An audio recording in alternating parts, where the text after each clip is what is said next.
Hey, what's up everybody? Adobe Masters here. Today I'm going to be showing you how to create this sort of photo zoom in effect. So it's going to look a little something like this.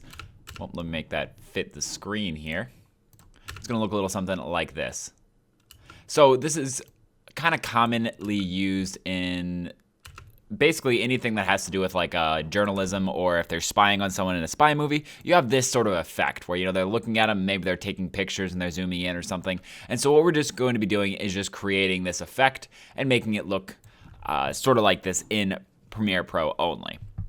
So let's get started. It's a pretty easy effect to do. All you got to do is create yourself a new sequence, or really work in a sequence you've already created, doesn't really matter, and then drag in your footage. In this case, what I'm doing is a little trick where this is a 1080p piece of footage, and then I'm dragging in a 4K piece of footage. So the sequence is 1080p, the footage is 4K. I'm going to keep the existing settings, and you're going to notice it zooms it really far in. The reason we're doing this is it allows us to zoom a lot. So we can start with it, all the way zoomed out at only 51, and we can go all the way up to 100 and not experience any pixelation, and we can probably go up to basically right around 115 before we start experiencing pixelation. So that means we have the range from 50 all the way up to 115.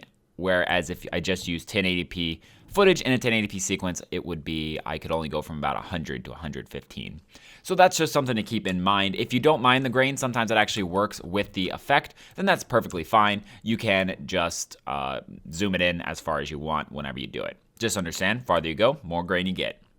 So what we want to do is we want to go ahead and duplicate this footage 2 or 3 times.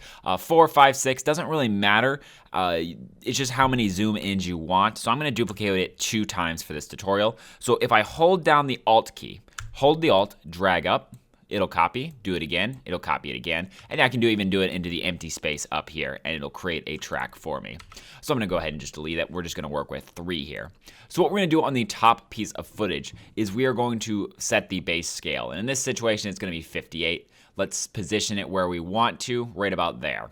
So once we are fine with that, we are then going to go and search for an effect. So just go into your effects tab, wherever that might be, and search for the simple effect of transform. Reason we're using this is so that we can get some motion blur in there.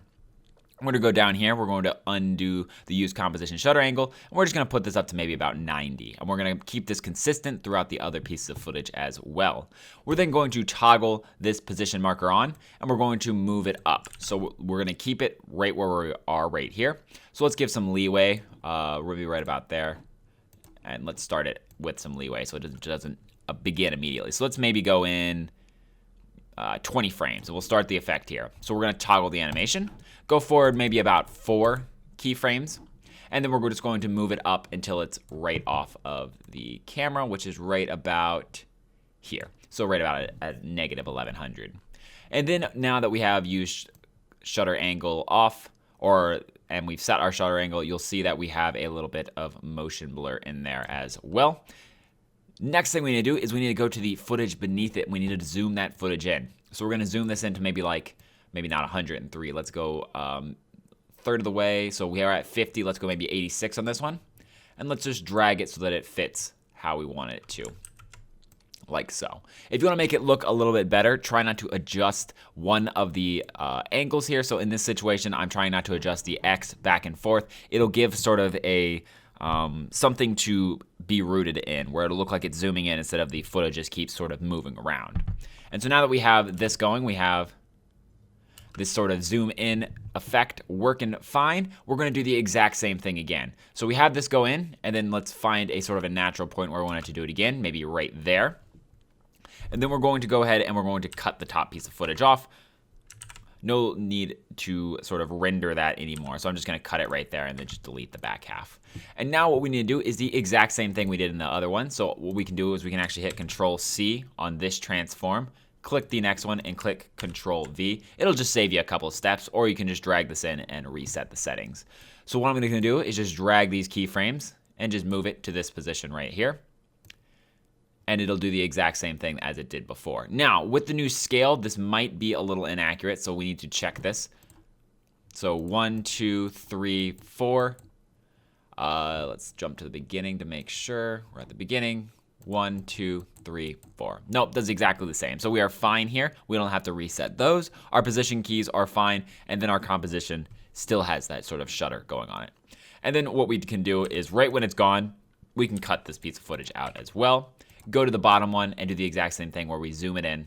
So let's go maybe up to 105 and just move the X or the Y position. And now we have the effect. And like I said, in the first one, I did this, I think, 4 times. So it's 1,